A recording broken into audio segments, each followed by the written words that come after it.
Are the big social media sites structured and built in such a way that is harmful to the user? How do systems like Mastodon and Scuttlebutt work differently from sites like Twitter? And are they any better?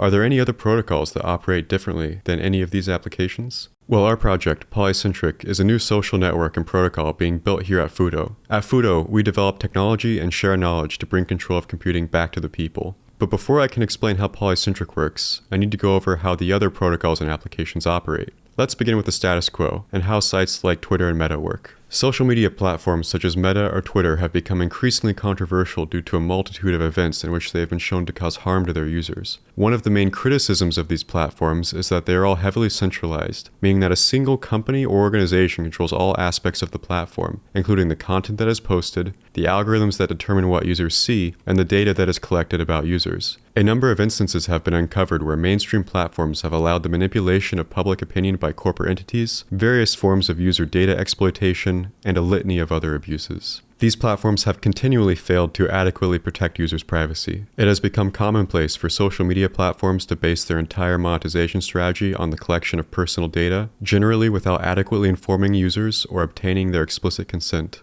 Most users are left completely unaware of the extent of the data being collected on them or how it is used. The recommendation algorithms used by social media platforms enable them to shape public opinion and wield significant influence over public discourse. This algorithmic curation leads to controversial echo chambers and biased content spirals that, in effect, hinder users from accessing a full range of viewpoints and perspectives. Centralized services bias their content in favor of certain viewpoints or perspectives by prioritizing content from mainstream sources over content from marginalized or underrepresented groups. This severely limits the information that users are able to access and perpetuates existing power imbalances. The collection and analysis of data about users on traditional forms of social media is used time and time again as a surveillance tool for malicious actors to target vulnerable or at-risk portions of the population. Mainstream platforms turn a blind eye, or worse, overtly allow user data to be used for discrimination, surveillance, or targeted suppression. Overall, while proprietary social networks may be convenient and easy to use, they also come with trade-offs in terms of user control and privacy. Federated social networks such as Mastodon operate on a decentralized model, where multiple service providers interoperate with each other to provide a distributed network. This means that users can choose from a variety of service providers and still be able to communicate with other users on the network, regardless of which provider they are using.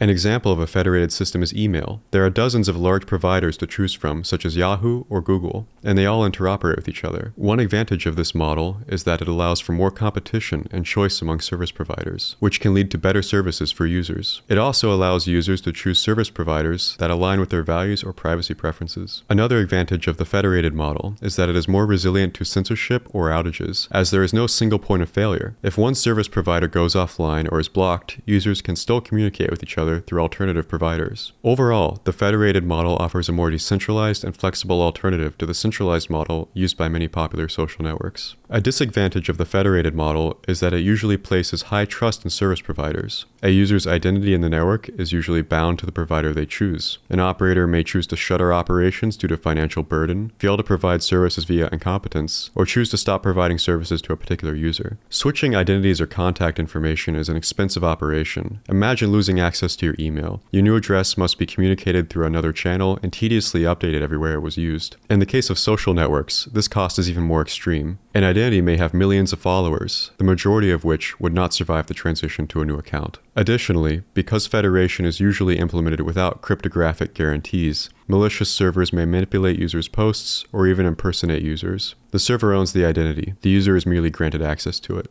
Peer-to-peer social networks such as Scuttlebutt operate on a decentralized model where users can communicate and share resources directly with each other without the need for intermediaries or central servers. In peer-to-peer networks, users are connected to each other through their devices, and data and resources are shared directly between devices. One advantage of peer-to-peer systems is that they are decentralized and do not rely on central servers or intermediaries, which can make them more resistant to censorship and more resilient to outages. Most peer-to-peer systems are implemented assuming very low trust between users, because your device may be connecting to anyone. However, peer-to-peer systems can also have some challenges. They can have performance issues, as the quality of the user experience may depend on the speed and reliability of the devices and connections of the users involved. Peer-to-peer systems may also be more difficult to set up and use for non-technical users, as they may require more technical knowledge and configuration. Overall, peer-to-peer systems offer a decentralized and potentially more efficient alternative to centralized and federated systems, but they also come with challenges in terms of performance and usability.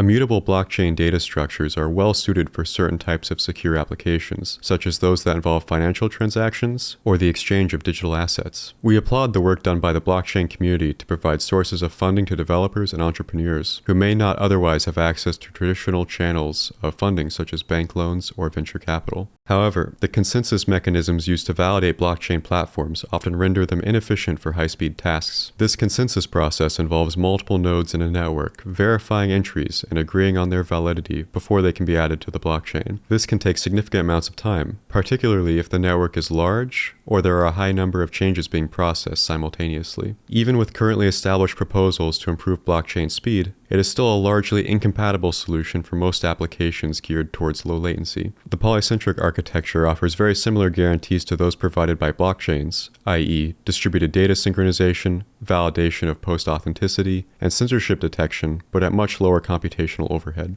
So now, let's talk about Polycentric. Polycentric provides an alternative to traditional social media platforms by utilizing self-sovereign identities in a distributed, censorship-resistant network. Unlike centralized social media platforms, Polycentric places users and server owners in control of their personal feeds, and allows them to choose curation or influence provided by various servers. Recommendation servers can be opted into by users based on their personal preferences and can be easily switched out with ease. The distributed nature of Polycentric allows it to be highly resistant to most conceivable forms of censorship. If a rogue actor attempts to censor messages from a particular user, the platform automatically attempts to retrieve that content from a different node. If the content cannot be found on any currently active node, there are visual cues that let the user know that posts are missing. In this sense, the platform is highly tamper-resistant, such that any tampering of messages within a user's feed is readily apparent from the user's perspective. Subtle forms of shadow banning within users' feeds that are rampant on mainstream platforms are thus heavily disincentivized by the underlying software. In contrast to other social media platforms, both centralized and distributed, identities on Polycentric are sovereign. There is no ability to delete a specific user from the platform, as all the user's information is stored in a wholly distributed manner. A given user can continue to post unhindered as long as there exists at least one node on the platform allowing them to do so. Each user has full control of their own account, their personal metadata, and what they choose to post. There is no centralized control over who can or cannot post on the platform, or what posts can be seen. Users of any node in the platform can choose to follow and receive content from any other user on the platform. Traditional forms of social media require a constant internet connection in order to access the content on their platforms. Polycentric is designed to be resilient to connectivity issues and allows a wide range of offline browsing capabilities. Users can browse their own feed or the previous history of anyone they are following without an internet connection. Polycentric also allows offline users to make posts on their own feeds, or to react to others' posts. All offline posting is automatically synchronized with the rest of the platform upon reconnection. A core goal of the platform is to be as lightweight as possible, and emphasize the needs of those who live in areas of poor or intermittent connectivity. The Polycentric platform is made of a set of distributed servers that voluntarily participate in the network. Anyone is allowed to operate their own server instance and participate in the network. And users are able to individually choose which servers they wish to connect to the network through. Server operators have the ability to curate which content is shown in their recommendations feed, and can modify only these feeds in order to protect against spam, not safe for work material, or to comply with legal constraints.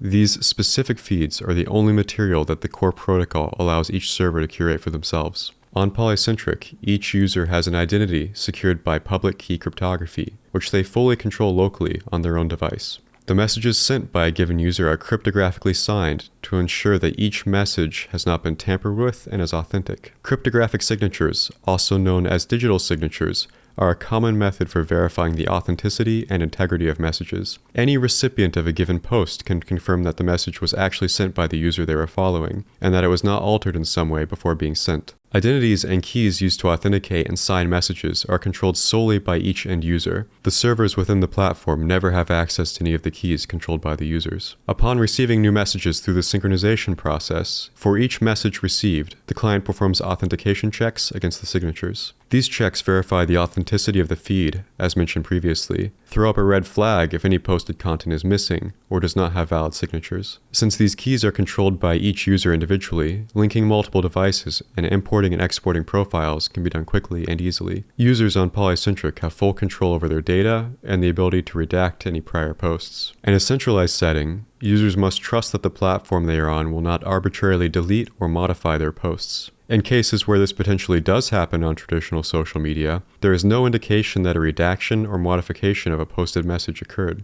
Centralized platforms also commonly make it difficult or painful to import or export profile data. To combat this issue, Polycentric attempts to provide as much cross-platform portability as possible. We intend for individuals to have full flexibility to move their accounts from one platform or server to another if they so choose, as opposed to being locked into one specific platform. Data on Polycentric is distributed across nodes and available from any node participating in the platform. Distributed file storage is generally defined as the process of sharing files over a network. In Polycentric, this network is also trustless. Files are stored on multiple devices, rather than on a central server, thus allowing users to access and download the feed content from any server. This is similar to other common peer-to-peer file sharing methods, such as torrenting. When a user begins to download a post on the platform, they have the ability to automatically connect to any of the nodes that have a copy of a given post and download it from there. This decentralized approach to file storage allows users to access posts even when some servers are unavailable or if the network is experiencing problems. Other forms of traditional social media are much less resilient to data center downtime. Distributed file sharing can also lead to significant gains in efficiency over centralized file retrieval. Unlike centralized services owned by large corporations, which generally do not allow access to their code bases, Polycentric is open source. Publishing code to the public allows any technically inclined user to inspect what is running on the platform if they choose to do so.